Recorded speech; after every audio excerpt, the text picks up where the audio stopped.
एक बार मेरी हवेली पर आओ, मजा ना आए तो कह देना। गंगा नदी के किनारे बसे रामपुर गांव में एक जमींदार रहता था जिसका नाम था रघुनाथ सिंह। रघुनाथ का शरीर भैंसे जैसा मोटा था, पेट इतना बड़ा कि चलते समय हिलता था और आंखें छोटी छोटी लेकिन बहुत तेज। उसकी मूंछें इतनी लंबी थीं कि वह उन्हें कानों तक घुमाकर रखता था। देखने में तो वो हंसी का पात्र लगता था, लेकिन उसका दिल पत्थर से भी सख्त था। रघुनाथ के पास गांव की आधी से ज्यादा जमीन थी। वो हर किसान से इतना लगान वसूलता कि बेचारे किसानों के पास खाने को भी मुश्किल से बचता। अगर कोई लगान नहीं दे पाता तो रघुनाथ उसकी जमीन छीन लेता और किसान को अपना गुलाम बना लेता। रघुनाथ के महल में हर रोज नाच गाना होता था। वो दिन भर शराब पीता, मांस खाता और रात को अपनी रखैलों के साथ मौज मस्ती करता। गांव के लोग उससे इतना डरते थे कि कोई उसके सामने मुंह तक नहीं खोलता था। एक दिन रघुनाथ अपने घोड़े पर सवार होकर गांव में घूम रहा था।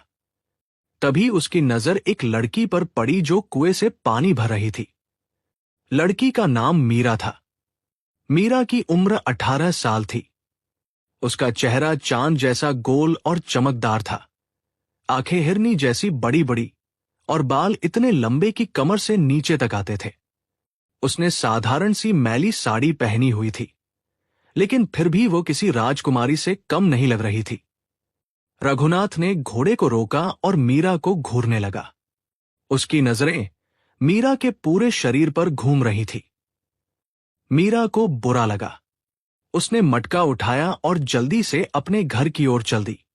रघुनाथ ने अपने साथी रामू को बुलाया और कहा, रामू, ये लड़की कौन है? मैंने इसे पहले कभी नहीं देखा। रामू ने कहा, जमींदार साहब, ये मीरा है। गांव के सबसे गरीब किसान भोला की इकलौती बेटी है। भोला के पास बस 3 बीघा जमीन है और वह भी आपको लगान देने के लिए कर्ज में डूबा हुआ है। रघुनाथ की आंखों में चमक आ गई। उसने कहा, तो ये उस भोला की बेटी है? अच्छा, बहुत अच्छा। रामू, तुम कल भोला को मेरे पास बुला लाना। मुझे उससे कुछ बात करनी है। रामू समझ गया कि जमींदार के मन में क्या चल रहा है। उसने हामी भर दी। अगले दिन रामू भोला को जमींदार के पास ले गया। भोला बूढ़ा और दुबला पतला आदमी था। उसकी कमर झुकी हुई थी और चेहरे पर चिंता की लकीरें थी। वो रघुनाथ के सामने खड़ा हो गया और हाथ जोड़कर बोला, जमींदार साहब, आपने बुलाया? रघुनाथ अपने तख्त पर बैठा था। उसके सामने शराब का गिलास रखा था। उसने एक घूंट पी और फिर भोला की तरफ देखा। हाँ भोला, मैंने तुझे इसलिए बुलाया है कि तेरा लगान अभी तक बाकी है। तूने पिछले 3 महीनों का लगान नहीं दिया। भोला की आंखों में आंसू आ गए। माफ कीजिए जमींदार साहब, इस बार बारिश कम हुई और फसल अच्छी नहीं हुई। मैं जल्द ही आपका लगान चुका दूंगा, बस थोड़ा समय दे दीजिए। रघुनाथ ने ठहाका लगाया। हाँ हाँ हाँ, तूने पिछली बार भी यही कहा था और उससे पहली बार भी। अब मैं और इंतजार नहीं करूंगा। या तो तू अभी मेरा सारा लगान चुका दे, वरना मैं तेरी जमीन छीन लूंगा। भोला के पैरों तले जमीन खिसक गई। नहीं जमींदार साहब, वह जमीन मेरे बाप दादा की है। उसके बिना मैं और मेरी बेटी भूखे मर जाएंगे। मुझे कुछ महीने का समय दे दीजिए। मैं मजदूरी करके भी आपका पैसा जमा कर दूंगा। रघुनाथ की आंखों में शैतानी चमक आई। उसने कहा, अच्छा, तो तेरी एक बेटी है? मैंने सुना है वो बहुत सुंदर है। भोला चौंक गया। उसे समझ आ गया कि जमींदार क्या कहना चाहता है। उसने कांपते हुए कहा, जमींदार साहब, मेरी बेटी से आपको क्या मतलब? रघुनाथ ने शराब का एक और घूंट लिया और बोला, देख भोला, मैं तुझे एक रास्ता देता हूं। तू अपनी बेटी मीरा की शादी मुझसे करा दे। मैं उसे अपनी रखैल बना लूंगा। बदले में मैं तेरा सारा कर्ज माफ कर दूंगा और तुझे 10 बीघा जमीन और दूंगा। भोला के कानों पर जैसे बिजली गिर गई। उसने गुस्से से कहा, क्या कह रहे हैं आप जमींदार साहब? मेरी बेटी मेरी इज्जत है। मैं उसे किसी की रखेल नहीं बनने दूंगा, चाहे मुझे भूखा ही क्यों न मरना पड़े। रघुनाथ का चेहरा गुस्से से लाल हो गया। उसने गिलास फेंक दिया जो फर्श पर टूट गया। तो फिर तैयार हो जा अपनी जमीन से हाथ धोने के लिए। मैं तुझे 3 दिन का समय देता हूं। या तो तू अपनी बेटी को मेरे पास भेज दे, या फिर अपनी जमीन का दस्तावेज मुझे सौंप दे। अब निकल यहां से। भोला रोता हुआ वहां से चला गया। भोला घर पहुंचा तो उसका चेहरा पीला पड़ा हुआ था। मीरा चूल्हे पर रोटी बना रही थी। उसने पिता को देखा तो पूछा, बाबूजी, क्या हुआ? आप इतने परेशान क्यों हैं? भोला ने सब कुछ बता दिया। मीरा के चेहरे पर पहले तो गुस्सा आया, फिर डर और फिर दृढ़ता। उसने कहा, बाबूजी, आप चिंता मत कीजिए। मैं कभी भी उस दुष्ट जमींदार की रखेल नहीं बनूंगी। हम लोग इस गांव से चले जाएंगे, कहीं और जाकर मजदूरी करके पेट पाल लेंगे। भोला ने कहा, लेकिन बेटी, जमीन का क्या होगा? वह तो हमारे बाप दादाओं की निशानी है। मीरा ने कहा, बाबूजी, जमीन से ज्यादा जरूरी इज्जत है। हम जमीन छोड़ सकते हैं, लेकिन इज्जत नहीं। लेकिन 3 दिन बीत गए और भोला कुछ नहीं कर पाया। चौथे दिन रघुनाथ के गुंडे आए और भोला की जमीन पर कब्जा कर लिया। भोला और मीरा को उनके घर से बाहर निकाल दिया गया। दोनों बाप बेटी सड़क पर आ गए। रात को भोला और मीरा एक पेड़ के नीचे बैठे थे। भोला रो रहा था। उसने कहा, मीरा, मैं तुझे कुछ नहीं दे पाया। एक बाप होकर भी मैं अपनी बेटी की रक्षा नहीं कर पाया। मीरा ने पिता का हाथ पकड़ा और कहा, बाबूजी, आप ऐसा मत कहिए। आपने मुझे सबसे बड़ी चीज दी है, संस्कार और हिम्मत। अब देखिए मैं क्या करती हूं। अगले दिन सुबह मीरा उठी और बोली, बाबूजी, मैं पड़ोसी राज्य मथुरा जा रही हूं। वहां के महाराज दयानिधि बहुत न्यायप्रिय है। मैं उनसे न्याय मांगूंगी। भोला घबरा गया, लेकिन बेटी, मथुरा बहुत दूर है और तू अकेली लड़की कैसे इतनी दूर जाएगी? मीरा ने दृढ़ता से कहा, बाबूजी, अगर मैं अब भी डर गई तो हमारी इज्जत हमेशा के लिए मिट्टी में मिल जाएगी। मुझे जाना होगा। मीरा ने अपनी मां की एक पुरानी साड़ी पहनी, पैरों में जूते नहीं थे और हाथ में एक छोटी सी पोटली थी जिसमें थोड़ा सा खाना था। वह चल पड़ी मथुरा की ओर। रास्ता बहुत कठिन था। कभी तेज धूप, कभी बारिश, कभी जंगली जानवर। लेकिन मीरा ने हार नहीं मानी। वह चलती रही, चलती रही।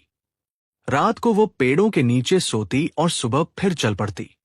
एक दिन जब वह एक नदी पार कर रही थी तो उसका पैर फिसल गया और वह पानी में गिर गई। उसे तैरना नहीं आता था। वह डूबने लगी। तभी एक लकड़हारा वहां से गुजर रहा था। उसने मीरा को डूबते देखा और तुरंत पानी में कूदकर उसे बचा लिया। लकड़हारे ने पूछा, बेटी, तुम अकेली इतनी दूर कहां जा रही हो और इतनी बुरी हालत में? मीरा ने सब कुछ बता दिया। लकड़हारे की आंखों में आंसू आ गए। उसने कहा, बेटी, तुम्हारे जैसी साहसी लड़की मैंने आज तक नहीं देखी। महाराज दयानिधि का महल यहां से बस 2 दिन की दूरी पर है। जाओ और न्याय जरूर मांगो। भगवान तुम्हारे साथ है। 2 दिन बाद मीरा मथुरा पहुंच गई। शहर बहुत बड़ा था। चारों तरफ भीड़ थी। मीरा ने लोगों से पूछ पूछ कर राजमहल का रास्ता ढूंढा। महल के दरवाजे पर सैनिक खड़े थे। मीरा ने एक सैनिक से कहा, मुझे महाराज से मिलना है। सैनिक ने उसे ऊपर से नीचे तक देखा और हंसते हुए बोला, अरे, तू कौन होती है महाराज से मिलने वाली? जा भाग यहां से। मीरा ने गिड़गिड़ाते हुए कहा, भाई साहब, मैं बहुत दूर से आई हूं। मुझे न्याय चाहिए। कृपया मुझे महाराज से मिलने दीजिए। लेकिन सैनिक ने उसे धक्का देकर दूर कर दिया। मीरा गिर गई। वो रोने लगी। तभी वहां से महल के प्रधानमंत्री विष्णुदास गुजर रहे थे। उन्होंने मीरा को रोते देखा। वह दयालु इंसान थे। उन्होंने पूछा, बेटी, क्या हुआ? तुम क्यों रो रही हो? मीरा ने सब कुछ बता दिया। विष्णुदास की आंखें नम हो गई। उन्होंने कहा, बेटी, तुम चिंता मत करो, मैं तुम्हें महाराज से मिलवाता हूं। विष्णुदास मीरा को दरबार में ले गए। महाराज दयानिधि अपने सिंहासन पर बैठे थे। वो लंबे, गोरे और तेजस्वी दिखते थे। उनकी आंखों में दया और न्याय की चमक थी। महाराज ने पूछा, बेटी, तुम कौन हो और इतनी बुरी हालत में यहां कैसे पहुंची? मीरा ने पूरी कहानी सुनाई। कैसे जमींदार रघुनाथ ने उसे अपनी रखैल बनाना चाहा, कैसे उसके पिता ने मना किया और कैसे रघुनाथ ने उनकी जमीन छीन ली। दरबार में मौजूद सभी लोग हैरान थे। किसी को विश्वास नहीं हो रहा था कि एक 18 साल की लड़की इतना साहस कैसे दिखा सकती है। महाराज ने कहा, बेटी मीरा, तुम्हारा साहस और तुम्हारी हिम्मत काबिले तारीफ है। मैं तुम्हें वचन देता हूं कि तुम्हें न्याय जरूर मिलेगा। लेकिन रामपुर गांव मेरे राज्य में नहीं है, इसलिए मैं सीधे वहां नहीं जा सकता। मुझे गुप्त तरीके से जांच करनी होगी। महाराज ने अपने सबसे भरोसेमंद जासूस शंकर को बुलाया। शंकर चालाक और तेज तर्रार था। महाराज ने उसे आदेश दिया, शंकर, तुम रामपुर गांव जाओ और जमींदार रघुनाथ के सारे अपराधों की जांच करो। शंकर एक फकीर के भेष में रामपुर गांव पहुंचा। उसने भगवा कपड़ा पहना हुआ था, हाथ में एक तारा था और चेहरे पर लंबी दाढ़ी लगाई हुई थी। वो गांव में घूम घूम कर लोगों से बातें करने लगा। पहले तो लोग उससे सावधान थे, लेकिन धीरे धीरे उन्हें विश्वास हो गया कि ये सचमुच एक फकीर है। लोगों ने शंकर को रघुनाथ के बारे में बहुत कुछ बताया। एक बूढ़ी औरत ने कहा, बाबा, ये रघुनाथ शैतान का अवतार है। उसने मेरे बेटे को इतना मारा कि वो अपाहिज हो गया, सिर्फ इसलिए कि मेरा बेटा लगान 1 महीने देर से दे रहा था। एक और किसान ने कहा, बाबा, रघुनाथ ने मेरी बहन को भगा ले गया था। जब मैंने विरोध किया तो उसने मुझे इतना पीटा कि मैं महीनों बिस्तर पर पड़ा रहा। शंकर को पता चला कि रघुनाथ ने गांव की कम से कम 20 औरतों को अपनी रखैल बनाया है। जो भी विरोध करता उसे या तो मार दिया जाता या फिर गांव से निकाल दिया जाता। शंकर ने यह भी पता लगाया कि रघुनाथ ने पड़ोसी राज्य के साथ मिलकर अपने ही राजा से गद्दारी की योजना बनाई है। वो अपने राजा को गद्दी से हटाकर खुद जमीन का राजा बनना चाहता था। शंकर ने सारी जानकारी इकट्ठी की और वापस मथुरा आ गया। उसने महाराज को सब कुछ बता दिया। महाराज दयानिधि बहुत गुस्से में आ गए। उन्होंने कहा, ये रघुनाथ सिर्फ एक अत्याचारी ही नहीं, बल्कि गद्दार भी है। मुझे ऐसे लोगों से सख्त नफरत है। महाराज ने तुरंत अपनी सेना तैयार करने का आदेश दिया। उन्होंने रामपुर के राजा को भी पत्र भेजा और सारी बात बताई। रामपुर के राजा को भी अपने जमींदार की गद्दारी का पता चल गया। उन्होंने महाराज दयानिधि को रघुनाथ को पकड़ने की अनुमति दे दी। महाराज दयानिधि अपनी सेना लेकर रामपुर गांव पहुंचे। रघुनाथ अपने महल में शराब पीकर मस्त था। उसे पता भी नहीं चला कि कब सैनिकों ने महल को घेर लिया। महाराज खुद रघुनाथ के कमरे में पहुंचे। रघुनाथ को जब महाराज दिखे तो वह डर से कांप गया। शराब का गिलास उसके हाथ से गिर गया। क कौन हो तुम? रघुनाथ ने हकलाते हुए पूछा। महाराज ने गरजते हुए कहा, मैं मथुरा का महाराज दयानिधि हूं और मैं तुम्हें तुम्हारे पापों की सजा देने आया हूं। रघुनाथ घुटनों के बल गिर गया। महाराज, मुझे माफ कर दीजिए, मैंने गलती की है, मुझे एक मौका दीजिए। महाराज ने ठंडे स्वर में कहा, तुमने 20 औरतों की इज्जत लूटी, गरीबों का शोषण किया, अपने राजा से गद्दारी की योजना बनाई और अब माफी मांग रहे हो? नहीं रघुनाथ, अब तुम्हारी माफी का कोई सवाल नहीं। सैनिकों ने रघुनाथ को पकड़ लिया। उसके महल की तलाशी ली गई। वहां से अकूत संपत्ति मिली, सोना, चांदी, जवाहरात और जाने क्या क्या। ये सब रघुनाथ ने गरीब किसानों से लूटा था। महाराज ने गांव के सभी लोगों को इकट्ठा किया। मीरा भी वहां मौजूद थी। उसके पिता भोला भी थे। महाराज ने घोषणा की, ग्रामवासियों, आज से रघुनाथ की सारी संपत्ति जब्त की जाती है। यह संपत्ति उन सभी किसानों को वापस की जाएगी जिनसे रघुनाथ ने लूटा है। जिन औरतों के साथ रघुनाथ ने जबरदस्ती की, उन्हें मुआवजा दिया जाएगा और रघुनाथ को उम्र कैद की सजा सुनाई जाती है। गांव के लोगों ने खुशी से तालियां बजाई। महाराज की जय, महाराज की जय। फिर महाराज ने मीरा को बुलाया। बेटी मीरा, तुम्हारे पिता भोला को उनकी जमीन वापस दी जाती है। साथ ही तुम्हारे साहस और हिम्मत को देखते हुए मैं तुम्हें 10 बीघा जमीन और देता हूं। और ये थैली लो, इसमें 1000 स्वर्ण मुद्राएं हैं। इससे तुम अपना घर बनाओ और अपना जीवन आराम से गुजारो। मीरा की आंखों में खुशी के आंसू आ गए। उसने महाराज के पैर छुए। महाराज, आपने मुझ जैसी गरीब लड़की को न्याय दिलाया। मैं जीवन भर आपकी ऋणी रहूंगी। महाराज ने मीरा को आशीर्वाद दिया। बेटी, तुमने खुद अपने लिए न्याय पाया। मैंने तो बस अपना कर्तव्य निभाया। तुम्हारी हिम्मत और साहस सबके लिए एक मिसाल है। रघुनाथ को जेल ले जाया गया।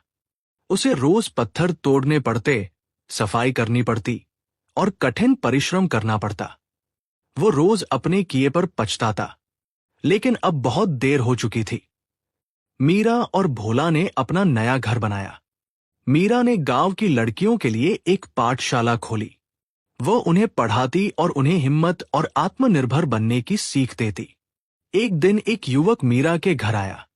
उसका नाम कृष्ण था। वो पड़ोसी गांव का रहने वाला था। कृष्ण एक साधारण किसान था, लेकिन बहुत ईमानदार और मेहनती। उसने मीरा की कहानी सुनी थी और उससे बहुत प्रभावित हुआ था। कृष्ण ने भोला से कहा, काका, मैं आपकी बेटी मीरा से शादी करना चाहता हूं। मैं गरीब हूं, लेकिन ईमानदार हूं। मैं मीरा को हमेशा खुश रखूंगा। भोला ने मीरा से पूछा। मीरा ने कृष्ण को देखा। उसकी आंखों में सच्चाई थी। मीरा ने हां कर दी। मीरा और कृष्ण की शादी हुई। दोनों बहुत खुश थे। मीरा ने अपनी पाठशाला चलाना जारी रखा। कृष्ण खेती करता और दोनों मिलकर एक अच्छा जीवन जीते थे। कुछ सालों बाद मीरा और कृष्ण के 2 बच्चे हुए। मीरा ने अपने बच्चों को वही सीख दी जो उसने अपने जीवन में सीखी थी। कभी गलत के आगे मत झुको, चाहे कितनी भी मुश्किलें आएं। महाराज दयानिधि कभी कभी रामपुर गांव आते और मीरा से मिलते। वो हमेशा मीरा की तारीफ करते और कहते, बेटी मीरा, तुम सचमुच एक वीर कन्या हो। गरीबी कभी भी किसी की कमजोरी नहीं होती। असली ताकत साहस और सच्चाई में होती है। अगर हम अपने हक के लिए लड़े तो एक दिन न्याय जरूर मिलता है। औरत की इज्जत से बढ़कर इस दुनिया में कुछ नहीं होता। प्यारे दोस्तों, कहानी अगर पसंद आई हो तो वीडियो को लाइक करें और चैनल को सब्सक्राइब जरूर करें।